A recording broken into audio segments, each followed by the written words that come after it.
भद्रेश्वर रे गांधी और शास्त्री जयंती सह मतलूब अली श्रद्धांजलि सभा। महांगा निर्वाचन मंडली भद्रेश्वर पंचायत प्रांगण में ब्लॉक स्तरीय गांधी और शास्त्री जयंती सहित प्राक्तन मंत्री मतलूब अली स्मृति सभा युव संगठन शौकत अली अध्यक्षतार अनुष्ठित हो जाइछि। कार्यक्रम में प्राक्तन महांगा ब्लॉक चेयरमैन राजकिशोर जेना जोगदे जातिर जनक महात्मा गांधी एवं भारतर शांतिदूत पूर्वतन प्रधानमंत्री लाल बहादुर शास्त्री जयंती तिथि रे देश प्रति उभय बलिदान केबे भी व्यर्थ जीवनी बोली मतव्यक्त करथिले। सेहिपरि महांगार निर्माण पुरुष सुसाहित्यिक तथा प्राक्तन मंत्री मतलूब अली स्मृति रे श्री जेना गभीर श्रद्धांजलि जणाइथिले। एही सभारे मुख्य वक्ता भाବରେ वरिष्ठ सांबादिक अखिलेश महांती, सम्मानित अतिथि भावे पूर्वतन ब्लॉक चेयरमैन भिकारी चरण स्वाई, सामाजिक कर्मी त्रिलोचन सामल, स्वर्गतः मतलूब अली सुपुत्र मासूद अली, पूर्वतन सरपंच कमलाकांत दास, प्रहलाद पंडा, प्राक्तन सरपंच भागवत सेठी,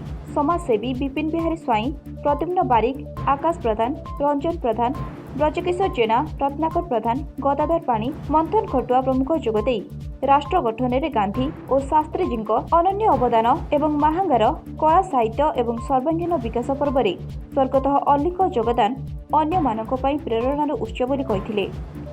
कटकरू कैमरा पर्सन हुसिकेश साहू दिवाकर राउत को रिपोर्ट, ओडिशा टुडे।